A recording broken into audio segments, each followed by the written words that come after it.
Estamos de volta. O programa de hoje é sobre perturbação de sossego nos condomínios. O primeiro bloco foi muito bom. Você assistiu? Não? Então volte lá, assista o bloco 1. Assistiu? Vem comigo pro bloco 2.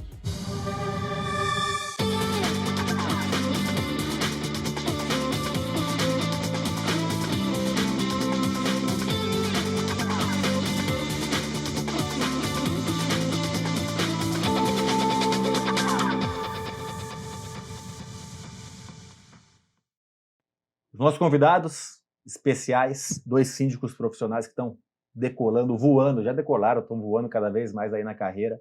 Um de São Paulo, o outro de Volta Redonda, Fábio Azevedo, São Paulo, Renato Retz.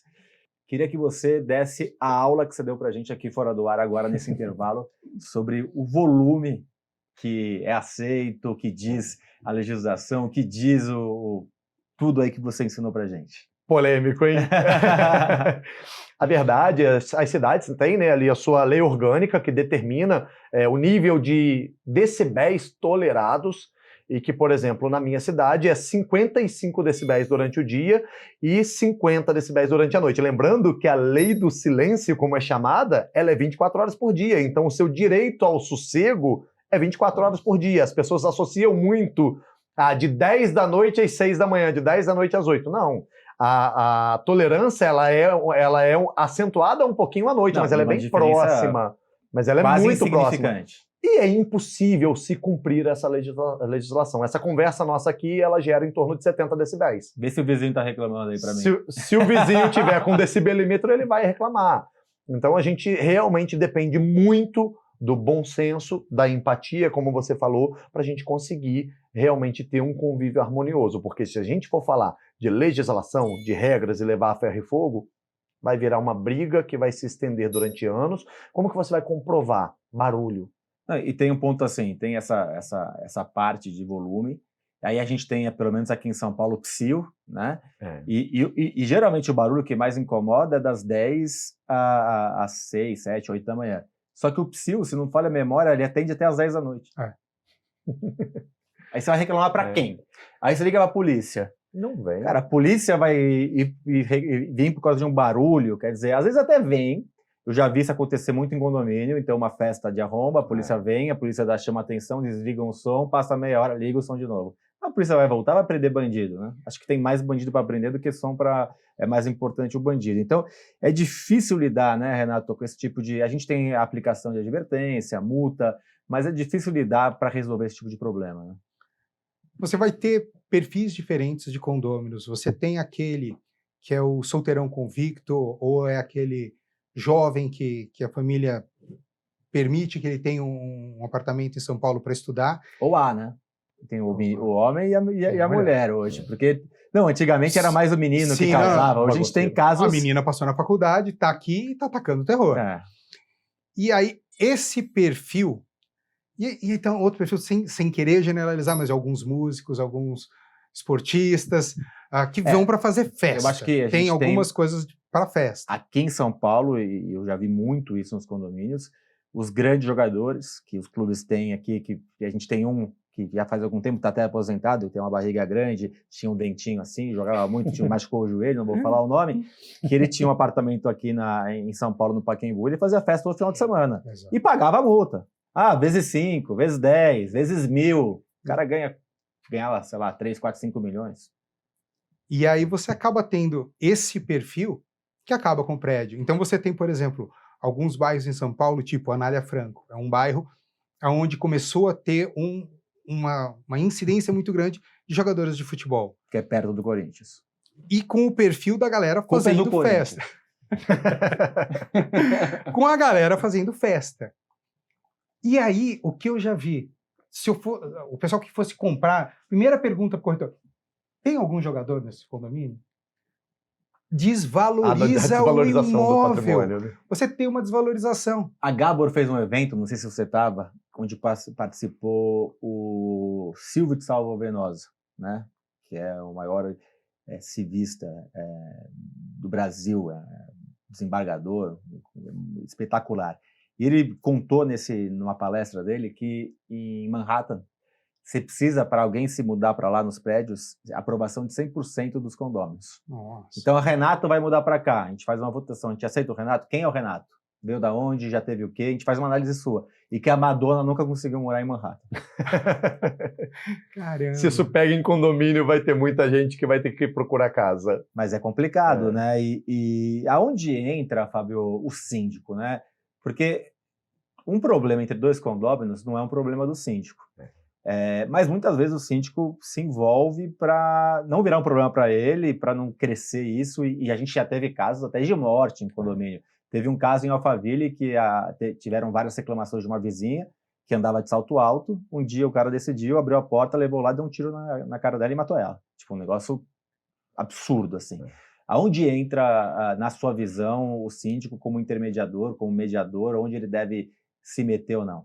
Eu acho que a gente tem que ter um cuidado muito grande em demonstrar para o condômino até onde o síndico está fazendo o seu papel social e fazendo uma gentileza para resolver um problema entre unidades, e aonde isso começa a afetar a coletividade, e aí sim passa a ser obrigação do síndico tratar. Esse é o grande desafio, porque as pessoas hoje têm um conceito de que tudo no condomínio é com o síndico. Eu tive uma condômina que estava brava comigo porque eu não autorizei o zelador a trocar a resistência dela. E isso é o problema do síndico, meu chuveiro queimou.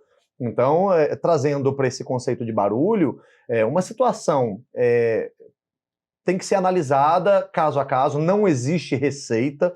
Eu acho que vão ter várias situações que são problemas entre unidades, mas que o síndico precisa se envolver para evitar uma tragédia como essa. Você imagina, você dentro de um condomínio onde você atua, você viver uma tragédia dessa, sim, e você vai simplesmente virar e falar, não, isso era um problema entre unidades, não tenho nada com isso. Entra a questão de humanidade. A questão social, a função social do síndico poderia, às vezes, ter evitado, mediar. E, lógico, orientar, às vezes, até a pessoa que está o reclamante, qual é o caminho que ela deve seguir? Olha, até aqui eu tentei te ajudar, não obtivemos êxito, mas a partir de agora eu te oriento, segue esse caminho, registra assim, busca ajuda do judiciário, para que isso não ou se até torne... um mediador profissional, né? Exatamente. Mas eu entendo que o que afeta a coletividade é dever do síndico tratar. Agora, é uma situação pontual e acontece muito, né? Vira uma perseguição entre vizinhos, os casos que a gente contou, né? O cara começa a provocar, começa a bater a vassoura. Isso não cabe ao síndico tratar diretamente, não cabe ele ficar aplicando advertência com base na reclamação de uma pessoa. Eu tenho muito esse cuidado, né? De pedir aos condôminos que sempre registrem e peçam aos que estão sendo incomodados por aquela perturbação que registrem também para que eu não aplique uma advertência com a reclamação de uma pessoa. E hoje dá para criar provas, né? Então, filmar... É simples, né? Todo mundo tem celular à mão. Então, assim, são situações que são simples de criar embasamento até para o síndico poder fazer o papel dele de defender a coletividade. Mas tem que ter a participação de todos. E aí, já deixou o seu like?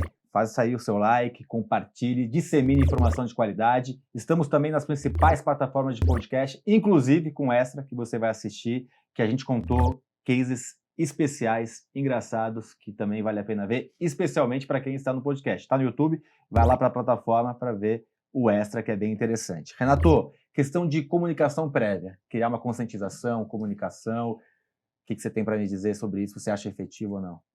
Lembrando que o síndico é um cargo eletivo, ok? Então é um cargo político. Querendo ou não, tem uma grande parte do nosso trabalho político. E desculpa, Ricardo, só pegando um ganchinho do que o Fábio estava dizendo, realmente, a parte do direito de vizinhança não é a nossa área, que seria o de direito condominial. Então, o saber até onde ir é um ponto-chave, porque tem muito síndico que fala, eu não vou me meter porque eu vou perder um voto. Agora, se você também não se meter, você vai perder 2 votos. Então, exato, ele tem que entender. Mas, assim, a parte de comunicação tem que ser feita. E o síndico tem que entender que parte do trabalho dele não é apenas divulgar e dizer o que foi feito e o que vai ser feito, mas educar os moradores. E este ponto do tipo, vocês vivem em comunidade, vocês têm vizinho em cima, vizinho do lado, vamos entender que o barulho que você faz é o mesmo que ele pode fazer e vai te incomodar. Então, tem que ter várias campanhas de conscientização e, obviamente, a de ruído é uma que tem que ser massivamente feita, eu diria a cada 3 meses, pelo menos, dar uma retocada, dá um reaviso. Então, buzina em garagem, o pessoal do primeiro andar sempre reclama. Se você está em condomínios mais antigos aqui em São Paulo, por exemplo, eu moro em Higienópolis, e a tubulação não foi trocada, quando o cara dá descarga, nossa, faz um barulho da tubulação que é antiga, de 40, 50 anos, que o vizinho de baixo acha que estão batendo com marreta. Então você vai à noite ao toalete, se você der descarga, você acorda 3 andares. Onde eu moro hoje, eu moro alugado, aqui nos Jardins, do lado do Clube Pinheiros. E é um apartamento um prédio de quase 60 anos. E eu tô com um problema no meu lavabo, que quando eu aperto o meu lavabo, faz um barulho no último andar. Eu moro no 10º. No 14º faz um barulho que faz assim, o cano, não sei se...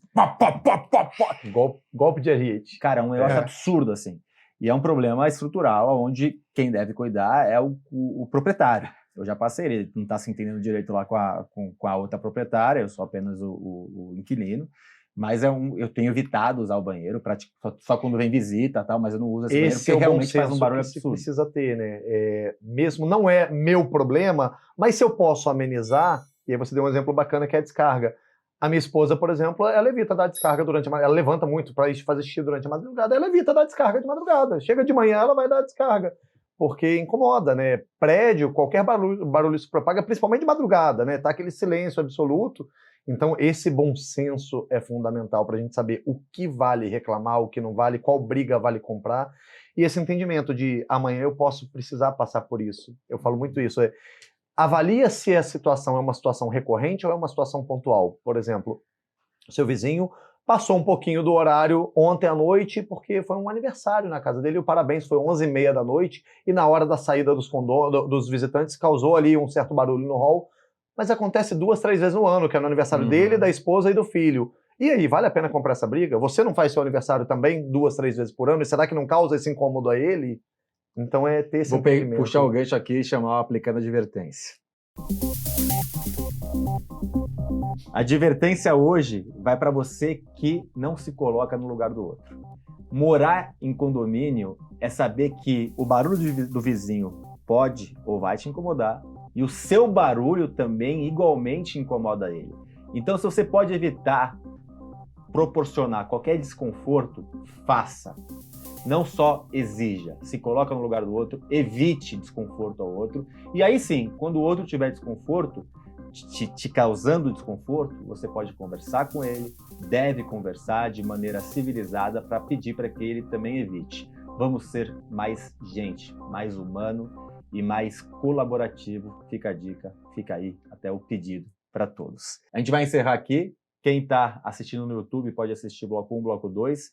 Quem está nas plataformas de podcast pode ver o extra. Quem está no YouTube, clica para ver o extra, que vai ser, já foi gravado, mas para você vai ser bem bacana. Renato, te agradecer muito. É sempre um prazer e sempre você traz muita informação para o universo condominial como um todo. Ricardo, eu que agradeço o convite. Eu fico muito feliz em poder participar e de poder fazer parte não só da família dos 5 Estrelas, mas do Condomínio em Pauta. Já faz quase parte da família Carpati. Né? Obrigado. Cara, tá em tudo, meu. Fazer o quê? Competente, honesto, gente boa. Poxa, obrigado.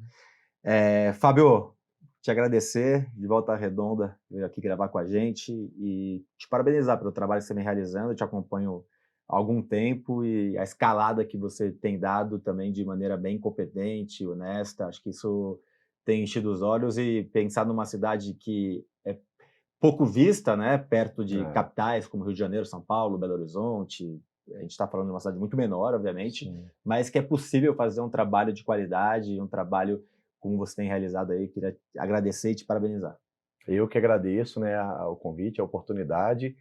E acho que você falou a palavra-chave, né? Com muita honestidade. Acho que isso é o que a família Carpati traz para a gente, né? E por isso a gente acaba, a gente se assemelha aos que têm os mesmos princípios, né? A gente quer se juntar aos que têm os mesmos princípios. Então por isso a gente acaba estando Síndico 5 Estrelas, Gabor. Eu falo que a gente brincando, né? Que já vamos aproveitar para passar na GK, que aquilo é um ícone, né? Eu tenho que apresentar para minha esposa um lugar desse. Então acho que esse é o segredo, né, para a gente conseguir entregar um trabalho a longo prazo. É só a honestidade, a ética, a transparência que vai conseguir fazer a gente escalar de forma firme e subir de forma sedimentada. E mudar esse segmento condominial Mudar que é o nosso necessário. segmento, que é muito importante. Mas a gente está conseguindo. Tá A gente conseguindo. já está conseguindo entregar algumas. A gente está colocando pulguinha atrás da orelha de muita Não, gente. A gente tem muita coisa para fazer, mas a gente já fez muita coisa. Já, isso aí. Muito obrigado. Você, semana que vem, nas plataformas de podcast, no YouTube, com mais um programa especial para você ter mais informação para fazer a gestão do seu condomínio, dos condomínios que você faz a administração. Até semana que vem.